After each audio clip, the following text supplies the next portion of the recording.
Hong Kong dal ma aha wadamo badan ayaa si ula macaamila sidii dal madax bannaan mid kale ku darso oo waa magaalo kaligeed doonaysa inay wadan noqoto waxa ka jira nidaam u khaas ah balse kama madax bannaana dawladda China waxaana horey u soo gumeystay dawladaha Ingiriiska iyo Japan.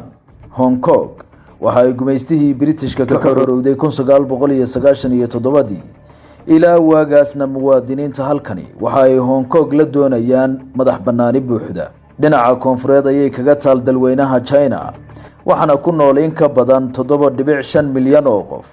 falowda hadaad bogan ku cusub tahay muuqeenana sii faafi hadduu ku qanciyo kuna soo dhawow 8 xaqiiqo ee aynu Hong Kong kaga warinayno.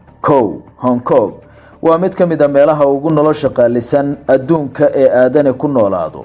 rugaha ugu waaweyn ee ganacsi ayaa halkan ku yaal waxaana taasi ka dhigtay mid ka mid ah kuwa ugu nolosha qaalisan adduunkeena. nolosha qaaliga ah ee looga nool yahay ayaana ka dhigtay inay nolol ahaan ka qaalisanaato London, New York iyo Singapore.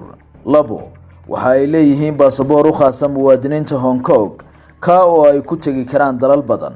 sida aan horey u sheegnay Hong Kong kama madax bannaana weli jamhuuriyadda dadka ee China hase yeeshee waxa ay leedahay maamul u gaar ah ka oo doonaya inuu dalkaasi madax bannaani buuxda ka helo. waxaase cajiib ah in muwaadiniinta dalkani leeyihiin baasaboor u gaar ah ka oo ay ugu safri karaan dalal badan.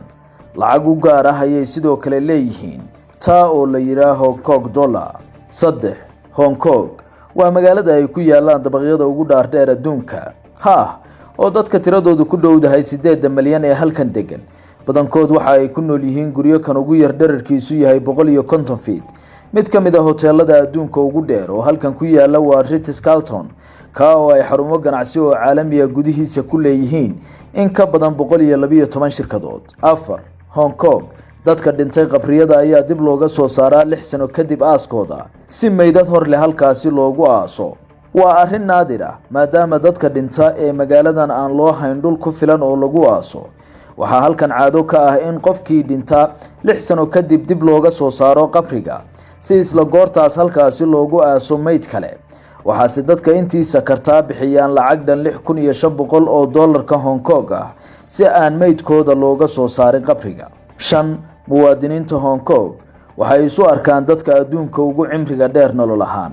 macquul in aadan si wacan u fahmin ciwaanka aynu ku siinay hase yeeshee muwaadiniinta Hong Kong waxay aaminsan yihiin badankood inaysan geerida wajahayn ka hor inta aysan gaarin da'da 100 sano ama wax ku dhow.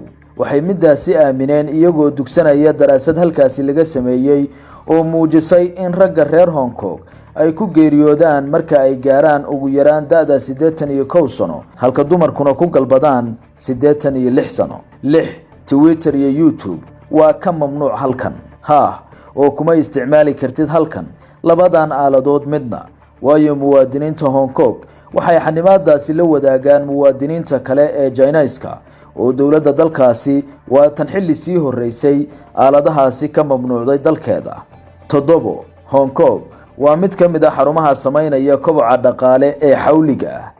waa mid ka mid ah xarumaha adduunka ugu koboc dhaqaaleedka badan waxaana midaasi u sahashay maadaama halkaasi ay ku yaalaan rugaha ganacsi ee adduunka ugu waaweyn qayb ahaan.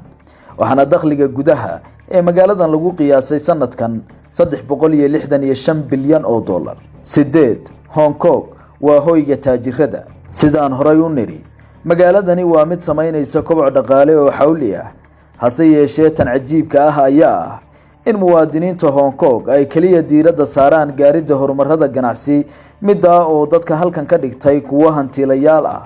2020 Hong Kong waxa ay kaalinta 7aad ka gashay qiimeynta bilyaneerada adduunka waxaana la wariyay inay halka ku nool yihiin 96 shakhsi oo ku tirsan dadka bilyamaadka haysta ee adduunkeena.